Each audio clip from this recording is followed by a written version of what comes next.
Hi guys, this is Don with GW, and I'm here with Chicago legend of the restaurant Mr. Beef, Chris Zucchero. Yes. Right? And Chris, can you introduce yourself?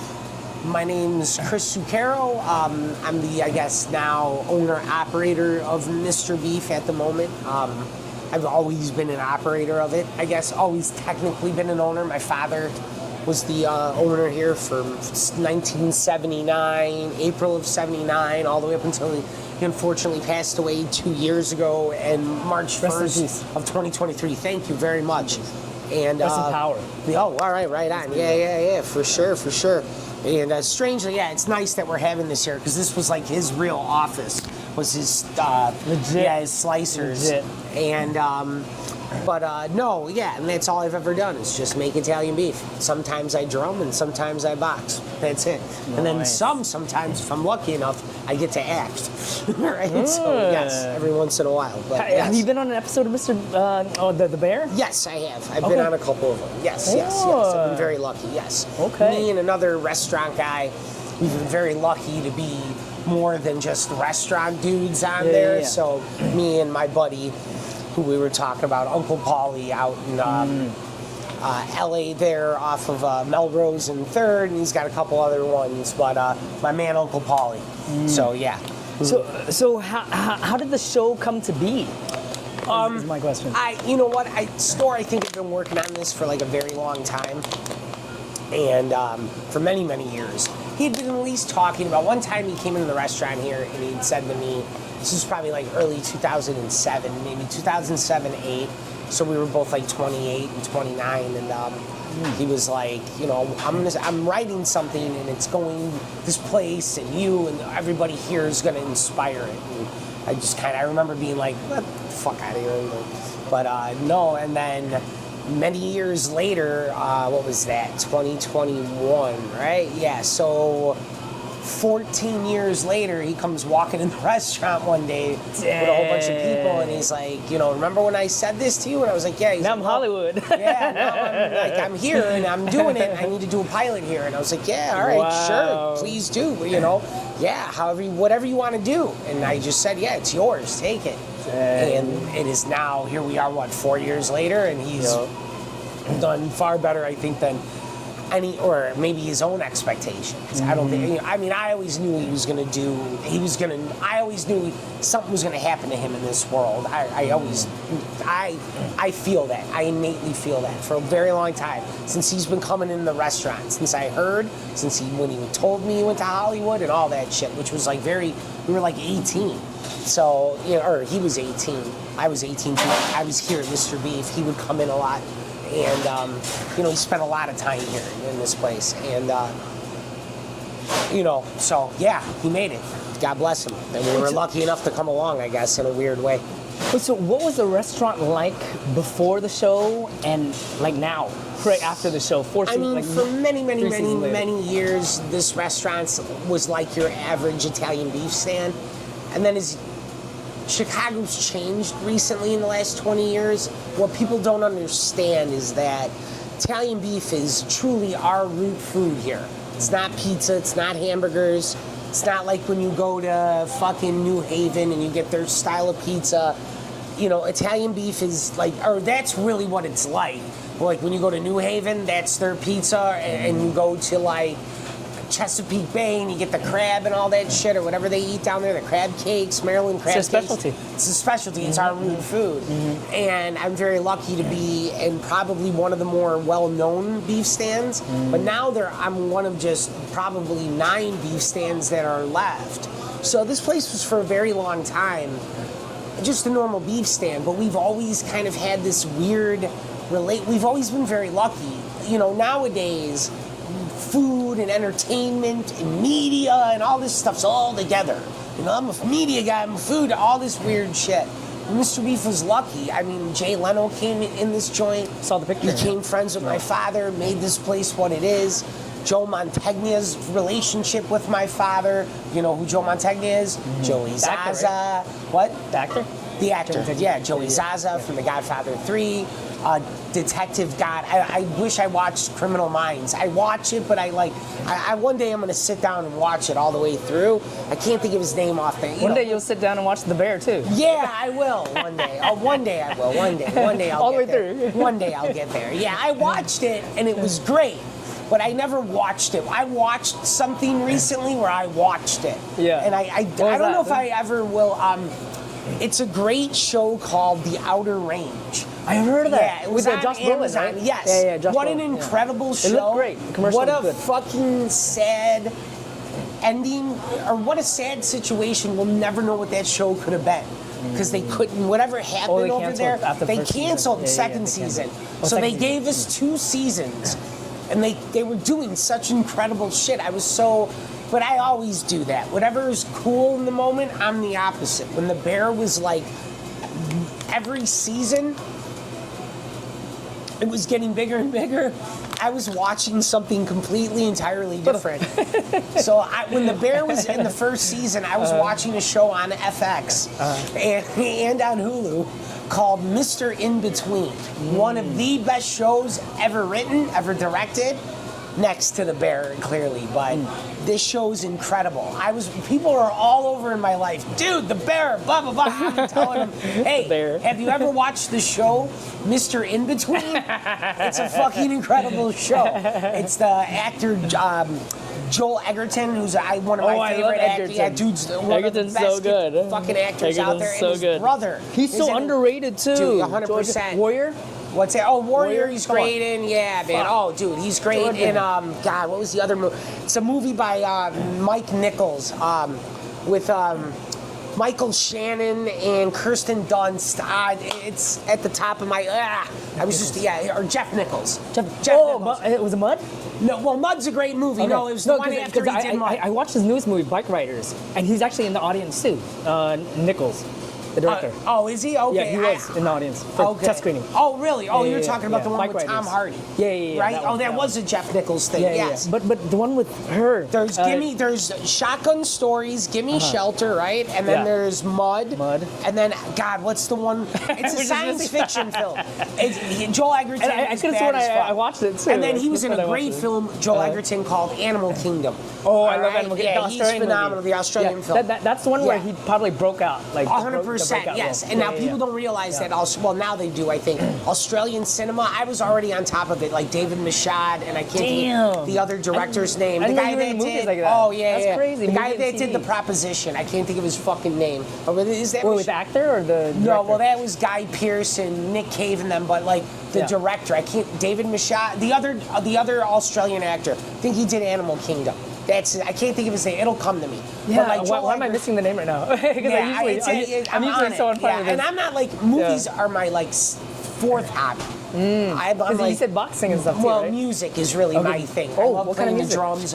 I'm just really into like improvisation. I'm like into fusion and jazz and improvisational music. I'm a real music snob. I'm actually probably annoying when it comes to music because I had to be, because I have like my real core group of friends are really into music. Well, 2 of them, guys I play music with. You know, I was looked at in that crew as like, you can't play the drums, you can't. So I always had to like try to do better at it. Always someone like those naysayers. Well, yeah, you know, like you can't do beef, you can't do this and that. There's always some kind of there's always some kind but of. I love how you rise above it. Sure, I did it. You know, so like I said, same thing with the acting. You know, I noticed a lot of people that are like that call themselves actors that are in the theater and do that. The second I bring that up and that, I can already feel like the hatred, or not the jealousy so much of me, but the jealousy of having the opportunity to do it and those people feeling like they've done the work and stuff like that. So, I mean, when I was asked to do that, I didn't just think like, oh, I'm gonna walk on set and just whatever. This is I actually went and studied it. I did like a quick kind of like, I did a couple acting classes. Nice. I bought a bunch of books and read about it. I mean, I was always a fan of movies. Obviously, I have somewhat a good taste, I think, at least in movies. At least if a guy like me can talk about I'm here right now. I want to see your letterbox list. Oh, sure. Yeah. The top 20 movies. That's what I see. You look at me. We'll compare. When I mention shit and people, I go, look, I just mentioned a guy like Jeff Nichols. Would you ever think in your mind that a dude like me would even talk about that? Nope. No. Usually it's like nerd It's like me. Yeah, that's what I mean. Or But like he might Store. be a nerd too. Store's a movie. Oh, no, I am. But Store's like a movie guy. Yeah, He likes cinephile movies. and- Cinephile and shit like that. I'm like, my dad was more of a cinephile, but he was also a big music guy. Yeah. But that's where I get all of my interest from is my dad and a lot of his side of his family. Go ahead, wait, get in here. No, come on. So- Yeah, we gotta go. Sorry, it's Angel Wing. But yeah, so when The Bear was at its height, or at least the first and second season, I was running around telling everybody. I'd be like, "That's great. My friend's doing great." But have you ever seen the show Mr. In Between? Because it's fucking blowing my mind. It's a great fucking show, and and that guy's great too. There's a guy because And they didn't even pay him for this drop too, this promo. No, it's the reason why I even went, Store, I'll come and act on there, even though I'm the one that pretty much bitched and moaned to want to come and act. I'm trying to talk like I'm making it seem like he asked me. Yeah. I acted like a crybaby bitch till I got on there. So that's how all actors do, right? They like pretty much beg. Pretty much. They're whatever. I was just like, hey, I guess if you're gonna do this, well then I get to come on stage. Yeah, I gotta get dirt off my shoulder. Do this, buddy. Yeah, I get to do that. What's your most chaotic restaurant memory? Can I be candid or? Yeah. Oh God. Be you. One night, I used to have a drug problem, like most people in this industry, but mine wasn't because I think a lot of people get in this industry and then get the problem so they can have what a lot of people have, that kind of redemption kind of, that's what it seems like. I was just a fucking asshole and a spoiled fuck, and I just believed my own bullshit, but I had a serious drug problem here. But one of the drugs I didn't have a problem with was cocaine. Cocaine was a fun drug for me, but I did it a lot. But one night I was coked the fuck out here, like coked out, like whacked out of my mind. It was me and one other guy. And we were open late night for a very long time, from 2006 to 2020. We'd be open from Friday and Saturdays from 9 a.m. to 3 a.m. on Friday and 9 a.m. to 5 a.m. on Saturday, respectfully. So I was partying. I had a loft right up the street. This was my neighborhood. Me, this guy, we're all partying. What do you need, cuz? Oh, he's got it. How you doing? All right. Yeah, go ahead. No, Mike, don't. Just walk by him. You're good. You're not ruining anything. Go get. Yeah, we'll edit it. Yeah, no, you want that in there, right? Yeah, For the yeah. real Actually, shit. I'll keep it. Yeah, you should. So one night, me and this other guy are doing blow. We have a line out the door. I won't say why I left, but I left. And I left one of the guys here by himself, so he actually had a chaotic night. But I had left, and I couldn't concentrate what I was doing because I was so, I guess I was in this drug thing, but I came back here, and I was gone for like 2 hours, and the line was just coming and coming. This guy was by himself making sandwiches. Then I came, and I was all coked out and fucked up. I remember I cut my hand down to the bone and it was like bleeding all over. I had my hand in a big plastic bag and a rag, and I had I'm gonna do this while we do this interview, all right? Yeah. Oh yeah. Yeah, do it. No, seriously. Sure. Yeah, Let's sorry. do it. This is if you want to. No, you let's want do to do it. this. This is what I got to do. No, this is authentic. Yeah, I love I got it. this. Don't worry. I got this. I got this. So, that's my. I mean, we've had a lot of my most chaotic. You mind if I move the camera over? Yeah, go ahead. You can follow. Yeah. Most of my chaotic nights have been like drug induced. A lot of the time, when I was younger. Yeah, I mean, a lot of it was that. A lot of it was a lot of bad shit, but I did enjoy. I enjoy the chaos in this deal. So I'm sorry, I don't want to get that messed up. I enjoy the chaos. But one of my nights was I remember leaving here for 2 hours, leaving my guy who was really dealing with the chaos by himself, but then coming back and then jamming I was cutting a piece of steak with a butcher knife, and it just went right into my thumb. Whoa. And I felt it hit the bone or the nerve, and I was coked out. And Well, thank God you didn't lose it. I was very lucky. And I didn't even go to the fucking doctor because there was a nurse here. I remember that, and she sewed it up. I remember that, and she's like, "This gets infected. You have to go." Like, I was all jawed out and stuff like that. I've had some really chaotic times, but a lot of it has been under drug induced. But now the chaos here we're so good at what we do that I don't think there are any more chaotic moments. Because you got a system. Yeah, we have such a system down here that's been tried, true, and tested since the late night business, since the early 2000s, really. Yeah. And then my dad's system kind of morphed into our system, which is just a system of that. But we're very good at what we do now. So there really isn't a lot of chaotic moments, but any chaotic moment I had was self-induced and it was drug-induced. But I remember that night. I was here. I had we were partying in the back. This guy's my guy he's still with me here to this day, that guy. But yeah, I left him here by himself. And I went on a fucking drug binge. And I came back and I jammed and everybody was looking at me and blood was all over. I mean, it was fucking a nightmare. Oh my God. Yeah, but anyway, sorry, go ahead. Oh my God.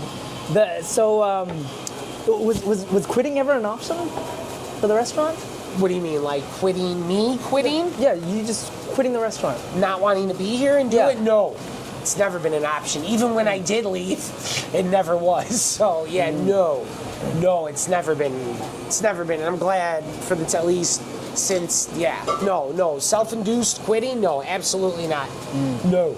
No, I like me wanting to leave I always wanted to be a drummer. That was always my thing, and I tried it. It didn't work out for me. And that's what sent me into my drug addiction, I think. I mean, it wasn't sure. That's what I was pissed off about, but I mean, I myself put myself to the drugs. But no, even in times when I wasn't here, I was still connected in some kind of way to this place. And I always will be, because I was practically born here. My whole life, like I was telling you, my whole life has been carved out on that fucking counter. So, it's where I'm at this moment. It's your church, man. Yeah, exactly. It is. It is. So I can see just by being here. Sure. I've been here twice already. Sure. And I always sense a real strong family dynamic. Sure. Like I just sensed that at another restaurant 2 nights ago. But go on. I'll tell you about that. So tell me more about that. Like how does the sensibility of family transfer to personal life and the show, how it's all kind of what the show shows, right? Yeah. The show. Just how does it all tie? The show in shows family? you two different families. It shows his family, which he's upset about, and then his other family, which he gets upset. Both of them, he's stuck with, and he's lucky. That's a fucking blessing to be stuck with people that are willing to die for your place. Yeah. And they all are. And I'm very lucky because I noticed something about this. See, at this place, you have to really do something to fucking get fired here. You know what I mean?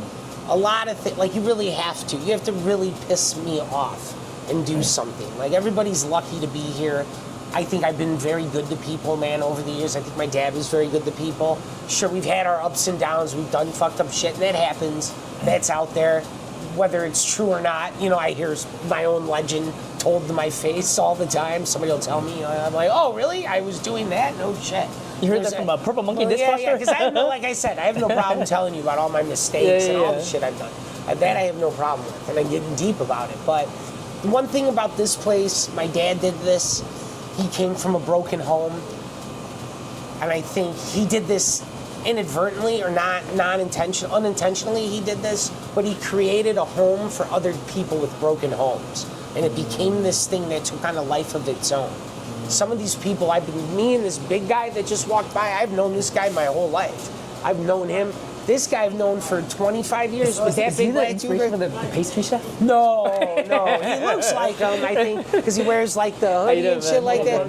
He wears the the cap and stuff. But no, maybe store. Like I said, store put everybody together. Other than now we have a young lady here, but other than those two, those kind of characters, the Sydney and Tina character, we've had young people work here, but it's mostly been a male-dominated thing in here. Other than my wife or my sister or mother having some sort of involvement in it or working in it. But really, it's been all of us, and all of us have worked here for 25 years plus, at least in my crew. See, I look at this as my crew. There's my dad's crew, and then there's my crew. And some of them have morphed into each other, but really what it is it's just a bunch of people that are under my dad's wing. That's really what it was. And I really saw that when he died. A ton of people came, but there were a lot of people that came where I went, wow, okay. I realized that there were a lot of these guys here, and you have to understand something. It's just me and my sister biologically. So I didn't have older brothers, but I had all of these guys are like my older brothers. They really are, and there's other people that you aren't seeing here. And there's more to it. Yeah. There's like a crew of us. There's like 20 of us that are all involved in this place. Nice. And that's why, like I said, and I tell them, I think I take care of them very well. I try to be as good as I can. I try to give them these type of opportunities. But yes, family plays a big part in it for me. And I'm very lucky. I don't know why. I just think they love it as much as I do. They love my father as much as I did, and that plays a big part in it. So yeah, for sure, family does. You know, I can see that there's a strong kindred bond spirit between all of us. With and I noticed this. And it comes from the top, you know. And it's funny you saw that, because I recently was at a restaurant around the corner here, a place called Torchio Pasta. Fucking one of the best restaurants in the Midwest, possibly the country for pasta. And definitely in Chicago, the best, next to Monteverde, but fucking... I was about to go to Monteverde. Yeah, I've never been there, but I know Sarah and I love her, so I don't like saying that she's not the best because she's a sweetheart. So, but like Torchio is fucking phenomenal, and I noticed that everybody in their deal has the same smile on their face, even though that guy didn't look like he had it on his face, but he does. Internally, he does. But those same people have the same thing that goes on here over there. It's very hard to find. You see a lot of restaurants that don't have soul. You see, maybe restaurants all have it, and I just don't see it. I just don't pay attention, but mine, we definitely have a strong, cohesive bond here. We're all bound together by a lot of things. The things that we love about each other, things that we hate about each other, things we hate about just humanity, all of it. It all kind of is all wrapped up in here. But that was my dad wore his emotions on his sleeve. So do a lot of people here. So it's just what it is. So in the show, speaking of family, you have a very, like, roller coaster relationship with your mom. That's not me either. Or in the show, In the show. That has nothing to do with me. No, my mom's awesome. My mom's not like that lady. No. So people do come up to my mom. Some people think that shit. So let's get that out straight on the record. Some people right? think that shit. I've seen that too. Yeah, I've seen that a lot. No, I don't know where I don't know what that is. But that is, as far as Chris Zucchero and Camille Ang Zucchero was my mother. No, my mother goes to work. My mother is, I don't know where that comes from. I don't, but it's not for me to, you have to ask them. So what about the relationship between you and your dad? Because you inherited the restaurant from your dad. Like what was that like? What was that dynamic our like? relationship was unique, man. I had a very unique relationship with my father, and there isn't a fucking day that goes by since he's been dead or gone that I don't think about how unique it was. And my father and I had a unique relationship. I was his friend, probably. I was probably his best friend more than anything. And that took me years later to realize that. That's the best kind of relationship. Yeah, I was very lucky. And there are times I'm still working it out in my head with him. But he was my dad. He was my friend. He was sometimes my enemy. He was my employer, but he That's loved me. tumultuous. Yeah, he loved me, ups man. and downs, He just ups and loved me, downs. and I had to live with. Imagine if you had to live with your employer. That's what I tell people. But I did, and I was very lucky. And I had other jobs other than here, but my whole life has really been centered in this place or doing this. Really has. Even when I was in transitioning, doing other shit or trying to get my life in order, it always came back to this. It always has. It always has. In lots of ways, you kind of remind me of my big brother. Oh, okay. Because my dad, he had a mechanic shop. Okay. In Orange County. Okay. Came here with like 0 pennies in his pockets, all right? Yeah. Learned the trade from Vietnam, coming from Vietnam on the boat. Sure. Okay. And are you Hmong or are you Vietnamese? I'm Vietnamese. Vietnamese. Okay. Yeah. And so came here, learned the trade.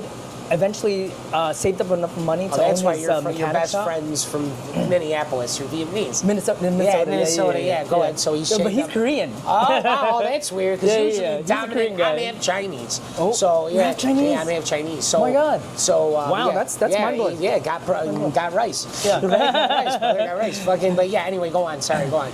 No, you talk about your dad and the. My dad, he's retired now. Sure. But for the longest time, he got my big brother and my little brother into the mechanic trade into too. the industry and then They've my big done well. brother eventually ended up managing the shop for like 15, 20 years. See, yeah, so it's kind of like very it's the similar same thing. to Yeah, your I dynamic really with didn't have. the It's not like I didn't have a father. choice, Yeah. but like my dad just brought me here. I was always here. He was even when I wasn't here. You know, even as an adult, because there's a longer story about me or how I ended up in a different state and all that shit. But when I was gone and he was here and he would run it while I was gone and this and that, or vice versa. See, I was never like, everybody's looking for this, oh, he died, now all of a sudden you have to take it over. Like, they're trying to angle in the show. And It's a Hollywood thing. Yeah, it's a thing It's a that narrative. everybody in media was trying, it's a narrative. It's an Everybody, easy fit into the narrative. It's an easy fit into the narrative, and everybody was doing that. And I'm like, no. My dad had been taking a back seat for the last 10 years, not in the sense that he wasn't running around doing everything, but he was too. My dad never let go of this place, so it was hard for him to.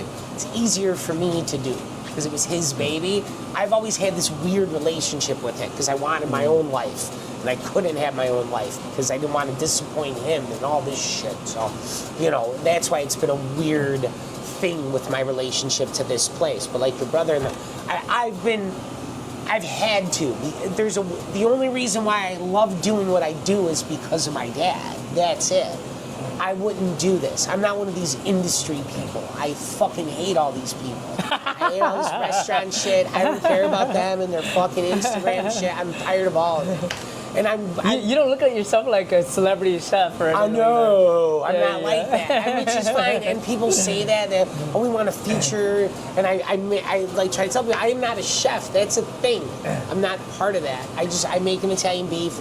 I come from a world where we were very lucky that we're still doing something where, like, in here it's still 1982. Out there, and that's why I love it. And it's a time warp. I'm lucky to have this little museum for the time being and keeping it going and keeping everybody fed for the time being. But I really want to do this somewhere else. I want to open somewhere else. But I love doing this, but I wouldn't have done it. I wouldn't have done any of this if it wasn't for my dad, I guess, all around. Overall, all of it. Like, it wouldn't be for my dad. You know, whether I mean that as a good thing, bad thing, or whatever, it's all things. It's a tribute. It is a tribute to your dad's yeah. legacy. It's just what he did. Yeah. I'm very lucky. Most kids don't even get to know their dads. Have a father figure. Yeah, or a father figure, or even have a father figure leave them anything. You know what I mean? I relate to you 100% on that. Yeah, I love my dad to death. I was just talking to him yesterday. You know? Yeah, you're lucky you get to, man, and you should. Every moment you have, because now, like, I think about that, you know, and I try to do this with my mother, but, you know, you try to talk to them as much as you can and be with them as much as you can, you know, and I didn't realize, and I don't have kids, and, you know, and that was kind of, my dad wanted grandchildren, you know, he wanted grandchildren so bad. Neither one of us gave that to, you know, my father, and I guess I'll never understand. You know, me and him would fight all the way up until he died. You know, we'd be fighting. Get the fuck! I'm fucking 43. What are you talking about? You know, I don't care if you're gonna be my age at 69, and I'm gonna be 80 if I'm lucky enough to live that long, and blah blah blah. I don't care if you're still living under my roof or under you're still in my roof. You're still my kid, and blah blah blah, and all that shit. So you know, I miss it all. I can tell you that much. I miss it all. But anyway, go on. Sorry. I love that. No. That's amazing. So what's a random question? What's the secret to Italian beef? You don't have to secret to it? You don't have to give it out. No, I mean each place has its own secret ingredient. So whether it's you know, it could be a spice, a this or that, and there is a secret ingredient to ours.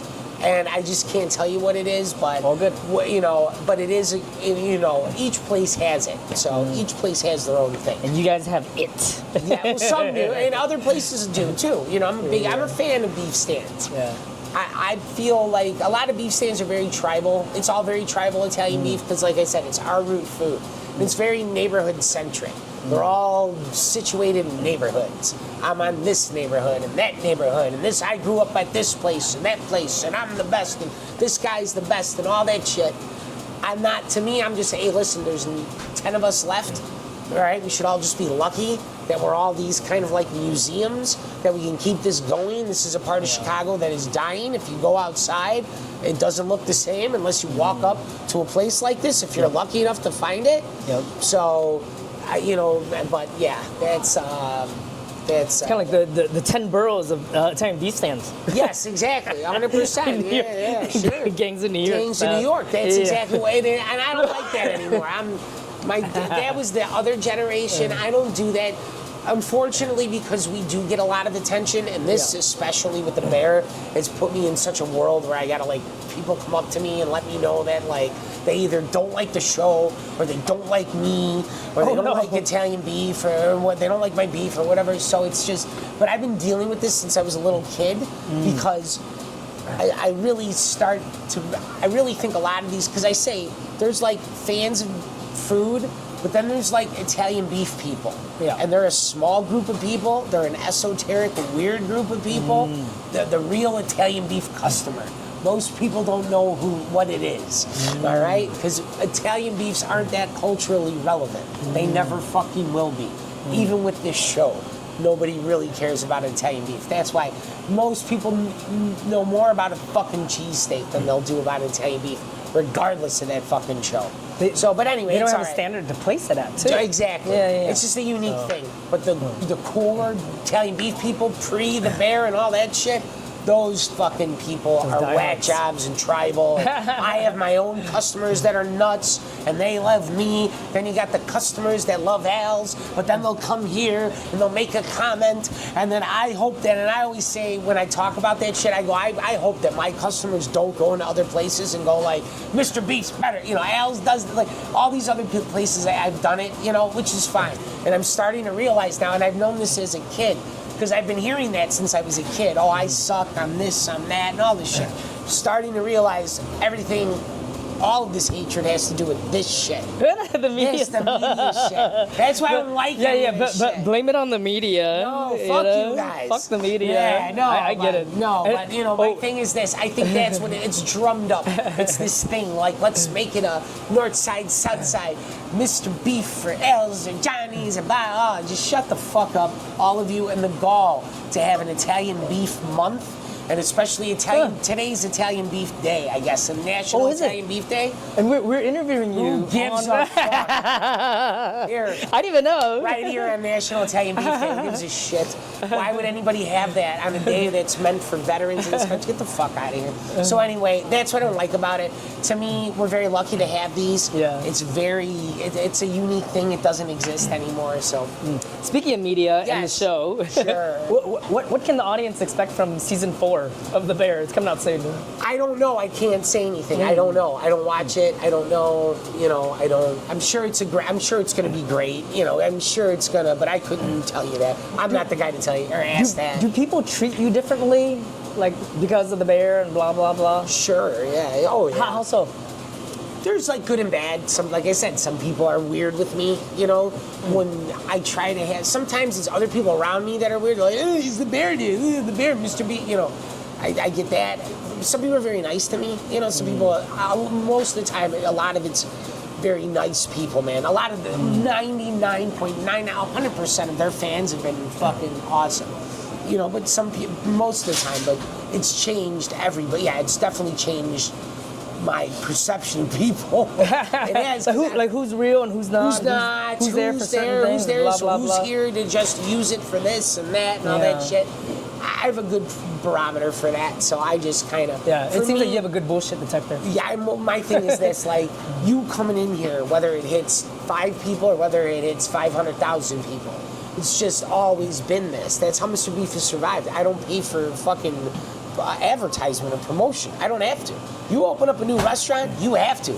I know restaurant guys with fucking, they have agents or they have PR teams and shit. The fuck out of here. Agencies. Yeah, they have marketing agencies. Yeah. They pay $3,000 to $5,000 a month. That's what I sad. mean. That's what I mean. It sucks. So now you got some ad agency dictating how a restaurant, get the fuck out of here. Because they know what's in, or they know. Do we have a situation like that where somebody, this is the negative side of meeting people, and this is why I don't like people. Because we had somebody in here, I was nice enough to do, not nice enough, I wasn't nice enough.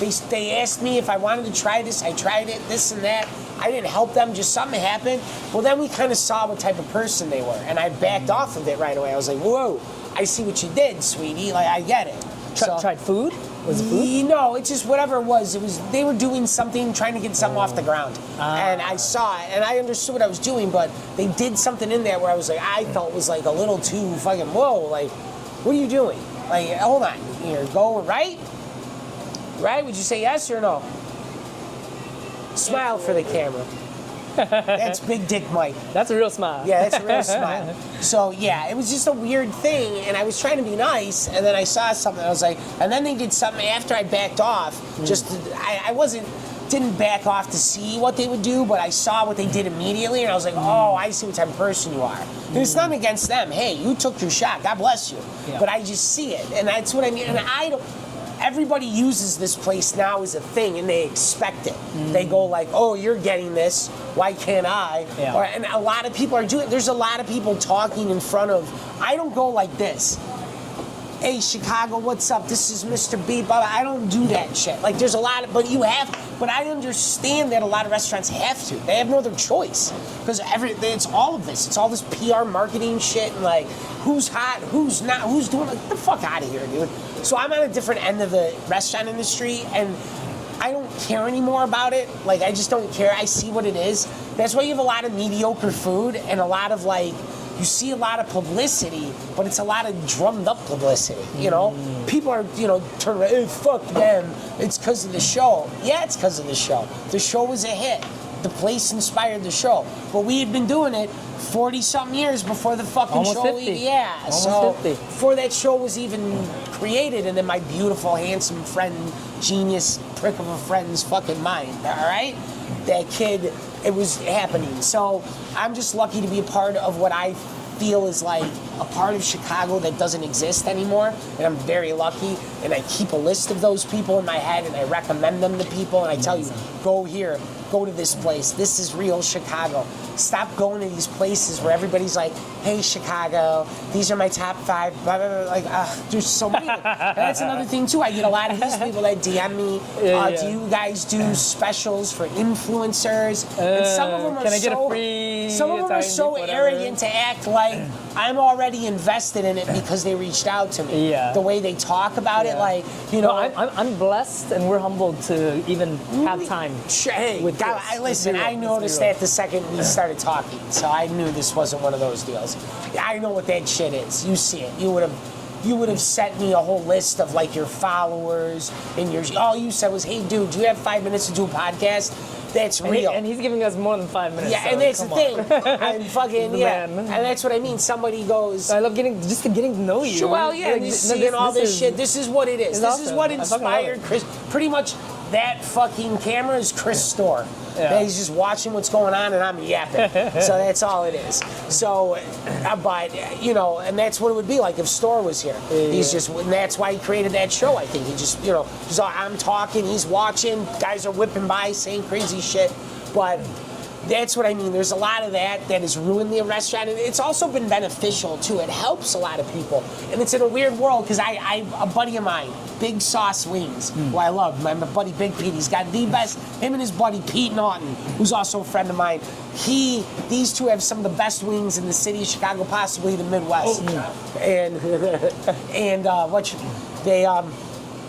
they had some influencer try to threaten them with like, oh, I have followers. We had a girl here do it.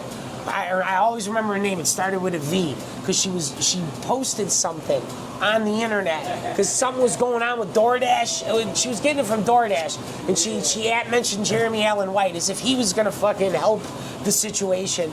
And she but then she had mentioned Mr. Beef, and it was real cocky. It was like, what's up? It was because she wasn't getting peppers. She was doing it on purpose. I would find out later it was some weird thing. But she did that where she called me, or she called here, and then my buddy was on the phone with her, a kid who runs this restaurant too. His name's Jason. He was like, and then this guy was over Jason, and I was next to this guy, and I went, is this girl's name it started with a V? I go, oh, I know this girl. She just mentioned me. What is going on here? She was calling the restaurant, messing with us, all this. Then she gets on the phone with me. I'm like, who are you talking to? She goes, listen, bro, like a typical young kid, bro. Then she threatens me with her followers. I've got followers.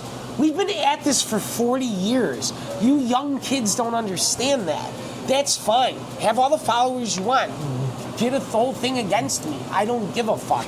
It ain't the first time we've dealt with that. We've been here for 40 years. Been here before social media. We'll be here after social media. I was around before. Be here after AI. Come on, media. let's be real. Now it's easy to call out everybody just bullshits. Everybody just jumps on it sounds like a scene from Chef. You watch that movie? Oh, with John Favreau? No, I've never. I don't watch. You should watch it. I don't watch anything food inspired. Oh. I don't give a fuck about food. The last thing I want to watch. It's a very even though I similar thought scene. No Reservation, the movie with Bradley Cooper? No. Or was he in that? Or no, Aaron Eckhart. Okay. That's a great movie. And Big Night Out with Stanley Tucci. That was one of my...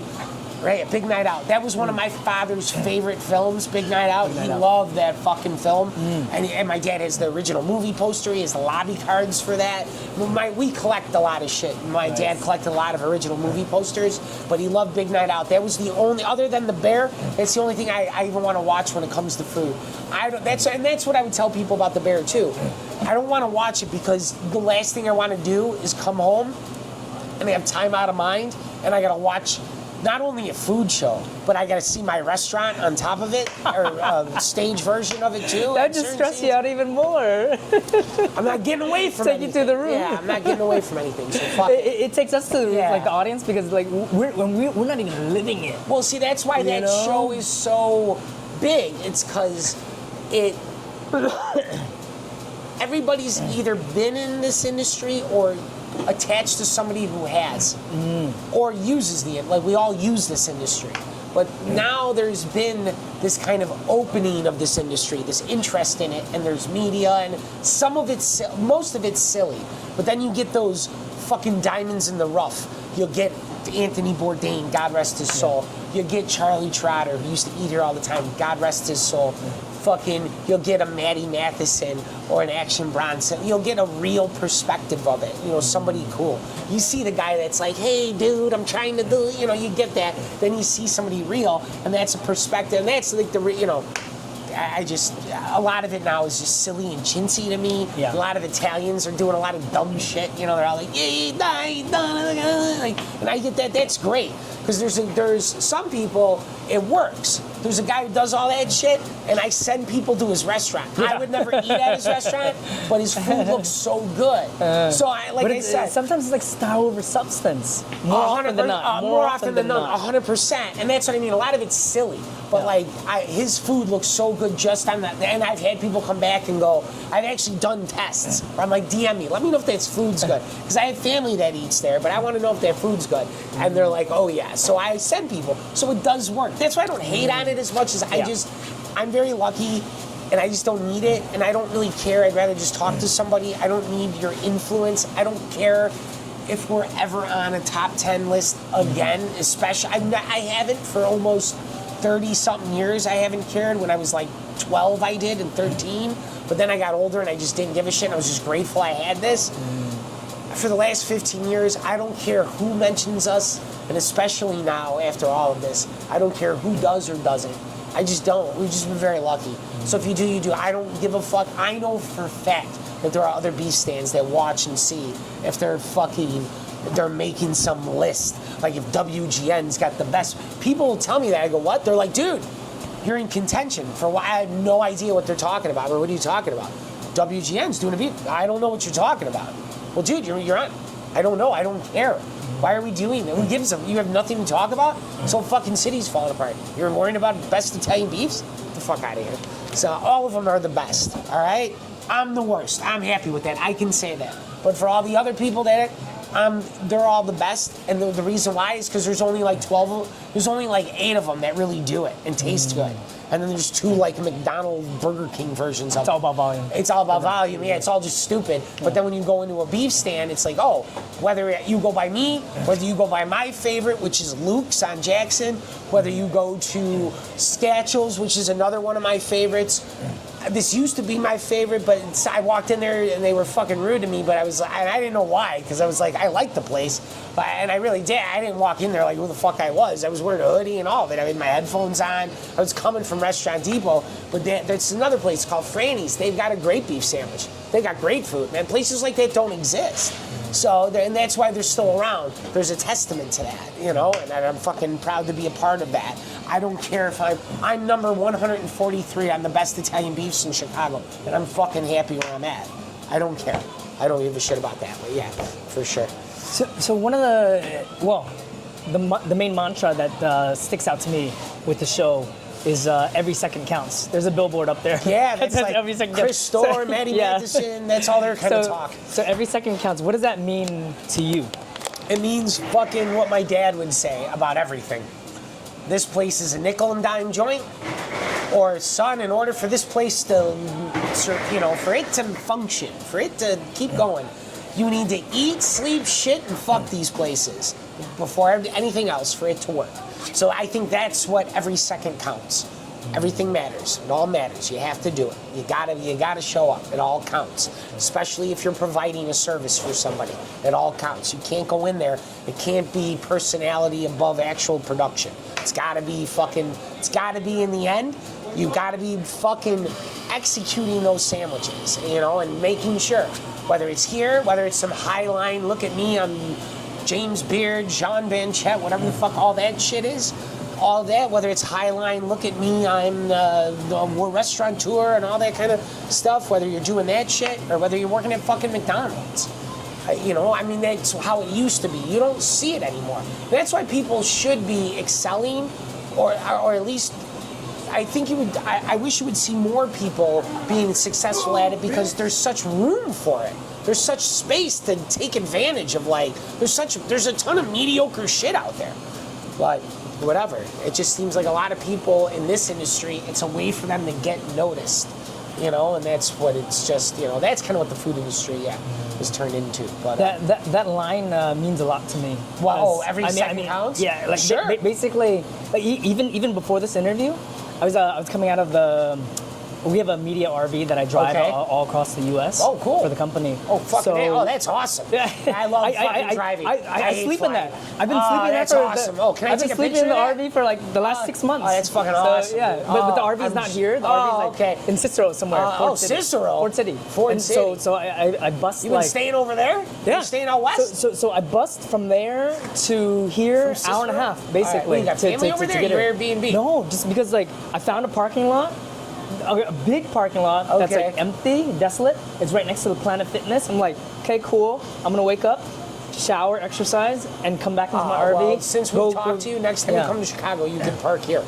No. Yeah. The RV takes up way too much space. That's all right. It's 32 feet long. We've done it before. We've done it for musicians and shit. I appreciate you. You You're sitting in fucking Cicero. What are you, nuts? You're the man. Yeah. Oh, fuck, man. But anyway, go on. Sorry. No, no, it means a lot to me where basically, just even before this interview, sure, like I was counting the seconds down to make sure that I got here when I said 1:30. Yeah, sure. I was like I'm gonna get her, and which I don't do. do. 5 minutes, 5 minutes prior, you know. Yeah. So, but yeah, that's a store thing. I think that's like a store. Maybe that comes from like. It sounds like Maddie though. Let it rip, because I think he says that too. But it's in their world. I'm assuming those guys apply it to that. Everything counts. He has a restaurant in Orange County now. Who does, Maddie? Yeah. Oh, sure. I'm sure he does. Yeah, I'm Costa sure Mesa. Oh, is it good? I've never been there. I haven't been. Okay, I think it's a burger spot, but good you for know, him, man. if anything, because you're going to be in LA soon, maybe like take a trip down there, you know? I mean, I will see that. Yeah, It's not too far. I've gone up to his place. He had a thing up in Detroit. Me and a buddy of mine drove up to and tried his beef sandwich and shit like that. But yeah, when I go out there, he's sure, of course he does out there. So, I think that's pretty much it as far as my questions. But I mean, is there any last words you want to leave with the Let it audience? rip. Or every second counts, right? Isn't that from the show? Let it rip, and every second counts. And then what was the other one that everybody didn't like? Oh, Bear, take me there. Everybody was upset. I'm not a fan of that line too no, much. a lot of people, people say that to me up here. They'll be like, I didn't really like that. I was like, well, I didn't fucking write it, so I don't know what to tell you.